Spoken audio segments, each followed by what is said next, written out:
시편 8편 1절에서 9절 말씀을 교독합니다. 여호와 우리 주여, 주의 이름이 온 땅에 어찌 그리 아름다운지요. 주의 영광이 하늘을 덮었나이다. 주의 대적으로 말미암아 어린아이들과 젖먹이들의 입으로 권능을 세우시며 이는 원수들과 보복자들을 잠잠하게 하려 하심이니이다. 주의 손가락으로 만드신 주의 하늘과 주께서 베풀어 두신 달과 별들을 내가 보오니 사람이 무엇이기에 주께서 그를 생각하시며 인자가 무엇이기에 주께서 그를 돌보시나이까. 그를 하나님보다 조금 못하게 하시고 영화와 존귀로 관을 씌우셨나이다. 주의 손으로 만드신 것을 다스리게 하시고 만물을 그의 발 아래에 두셨으니 곧 모든 소와 양과 들짐승이며 공중의 새와 바다의 물고기와 바닷길에 다니는 것이니이다. 여호와 우리 주여, 주의 이름이 온 땅에 어찌 그리 아름다운지요. 사람은 무엇을 바라보느냐에 따라서 인생이 달라집니다. 어떤 사람은 세상을 보며 불평합니다. 왜 이렇게 힘든 일이 많느냐고. 왜 내 인생은 이러느냐고. 그러나 어떤 사람은 같은 세상을 보면서 하나님을 찬양합니다. 푸른 하늘을 바라보며 밤하늘의 별을 바라보며 꽃 한 송이, 새 한 마리, 아이들의 웃음소리를 들으며 하나님은 참 위대하시다라고 고백합니다. 오늘 시편 8편의 다윗이 바로 그런 사람이었습니다. 다윗은 왕궁이 아니라 자연 속에서 하나님을 만난 사람이었습니다. 양을 치던 목동 시절 밤하늘의 별을 바라보며 그는 하나님의 위대하심을 묵상했습니다. 그리고 결국 그의 입에서는 찬양이 흘러나옵니다. 주의 이름이 온 땅에 어찌 그리 아름다운지요. 오늘 우리도 다윗처럼 하나님을 찬양하는 사람이 되어지길 원합니다. 시편은 처음과 마지막을 같은 말로 시작하고 끝맺습니다. 여호와 우리 주여, 주의 이름이 온 땅에 어찌 그리 아름다운지요. 이는 다윗이 가장 먼저 본 것이 세상이 아니라 하나님이었다는 뜻입니다. 산을 보면 하나님의 손길이 보였습니다. 바다를 보면 하나님의 능력이 보였습니다. 하늘을 보면 하나님의 위엄이 보였습니다.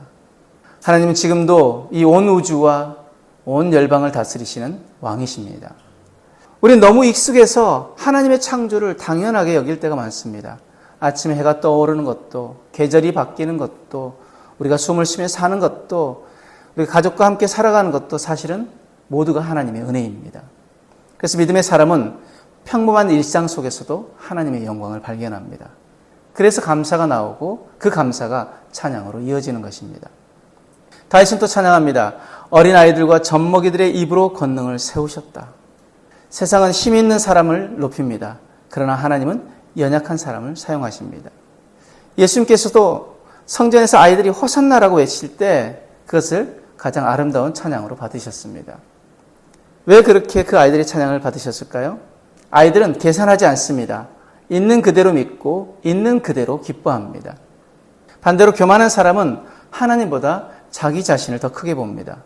그러므로 하나님을 찬양하는 사람은 먼저 어린아이와 같은 마음을 가져야 합니다. 겸손한 사람만이 하나님의 영광을 볼 수 있습니다.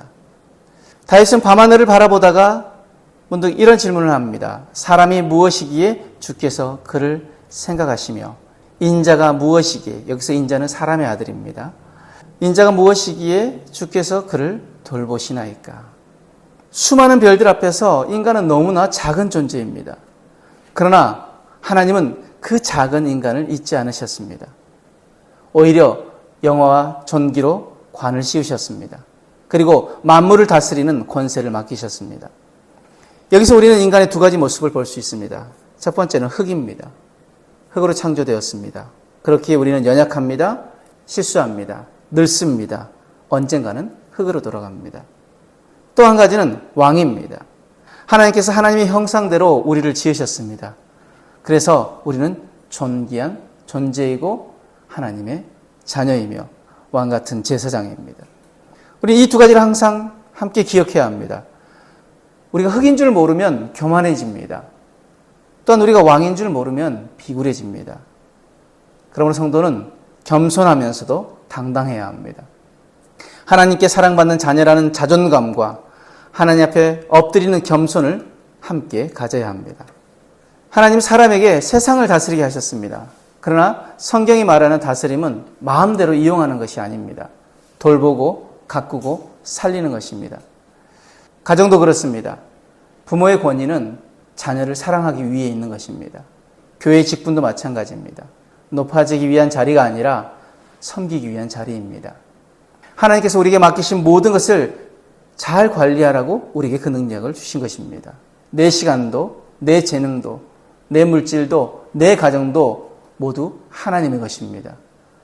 그러므로 우리는 하나님의 청직이라는 사실을 잊지 말아야 합니다. 오늘 말씀을 통해 우리는 세 가지를 기억해야 합니다. 첫 번째, 매일 하나님의 영광을 바라보시길 바랍니다. 하늘을 바라보며 꽃을 바라보며 가정을 보며 하나님의 은혜를 발견하시길 바랍니다.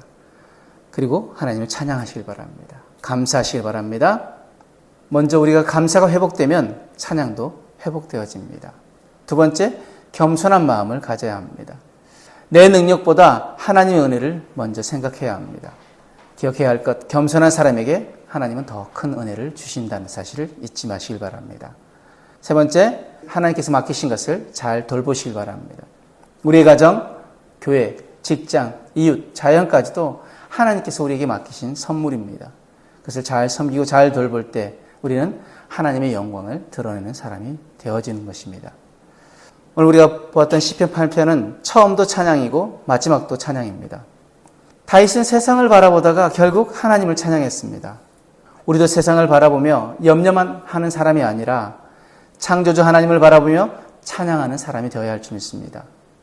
하나님의 영광을 발견하는 눈, 겸손히 하나님을 높이는 마음, 그리고 맡겨진 세상을 사랑으로 돌보는 삶, 그런 삶을 살아갈 때 우리의 인생도 다윗처럼 이렇게 고백하게 될 것입니다. 여호와 우리 주여, 주의 이름이 온 땅에 어찌 그리 아름다운지요. 기도하겠습니다.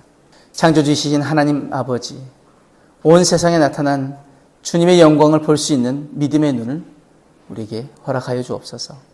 우리에게 주신 존귀한 삶을 감사함으로 살아가게 하시고 교만하지도 비굴하지도 않게 하시며 하나님 자녀답게 살게 하여 주옵소서. 우리에게 맡겨주신 가정과 교회와 삶의 모든 영역을 충성되게 돌보게 하시며 날마다 주님의 이름을 찬양하는 삶을 살게 하여 주옵소서. 오늘도 우리의 주님을 높입니다. 그 하나님의 영광을 찬양하며 오늘도 하루가 찬양의 삶이 되시도록 축복하여 주옵소서. 감사합니다. 예수님의 이름으로 기도드립니다. 아멘.